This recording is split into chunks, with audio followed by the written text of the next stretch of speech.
Hi, it's Brad Clark again, and this is step 4, how to drive retirement income with a bond ladder. So the first half of your retirement can actually be a dangerous time for your portfolio. More dangerous than the years in which you were working, and more dangerous than the second half of your retirement. This is because of something called sequence of returns risk, which is a little bit nuanced. But sequence of returns risk says that it matters how the markets do right around the time that you retire, in the few years leading up to retirement and in the few years after retirement.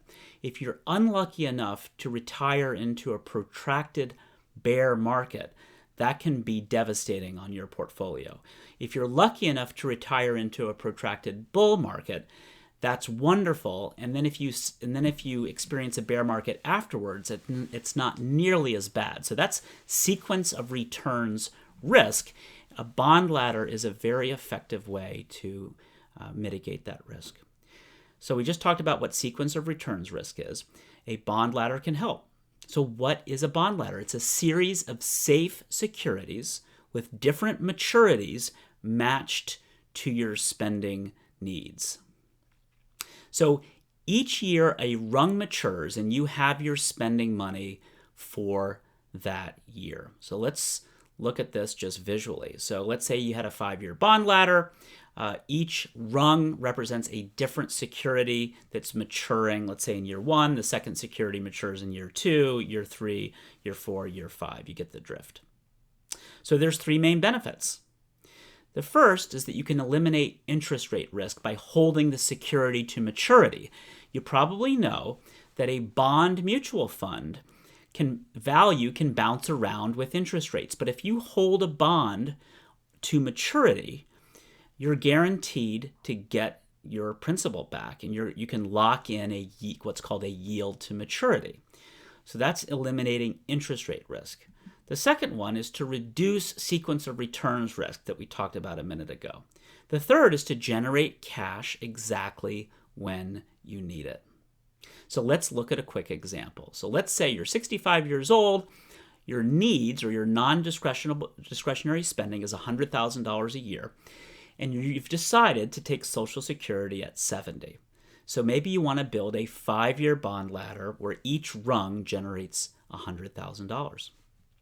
So we have our little ladder graphic, and then on the left-hand side is how much you need to spend today to generate $100,000 in the future.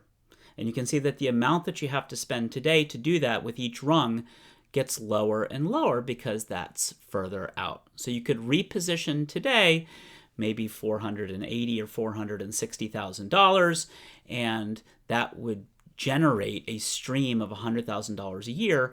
No matter what the stock market's doing, no matter what interest rates are doing, you have built, essentially in this example, a bridge to Social Security.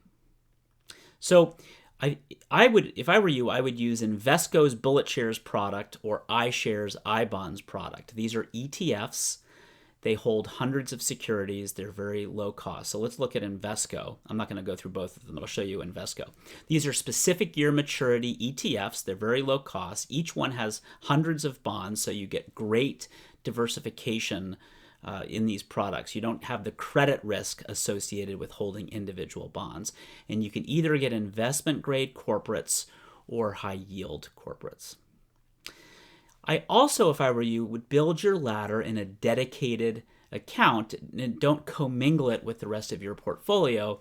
It just makes it cleaner and easier to manage this way. Finally, you can replenish your ladder when the stock market is up. So let's say not only do you want to build a bridge to Social Security, but you really love the bond ladder approach for your needs. Well, you can, when the stock market does well, you can replenish one or more rungs of the ladder, and that's a form of rebalancing. When the stock market does poorly, you don't in that year replenish your ladder. So again, I'm hammering on the income floor. We have needs, wants, and wishes. We try to build an income floor, and a bond ladder is another great thing you can use to power your income floor. So we just covered bond ladders. In this next video, I'm going to show you how to build your own pension. This is not your employer pension, but how could you build one on your own? Thanks very much.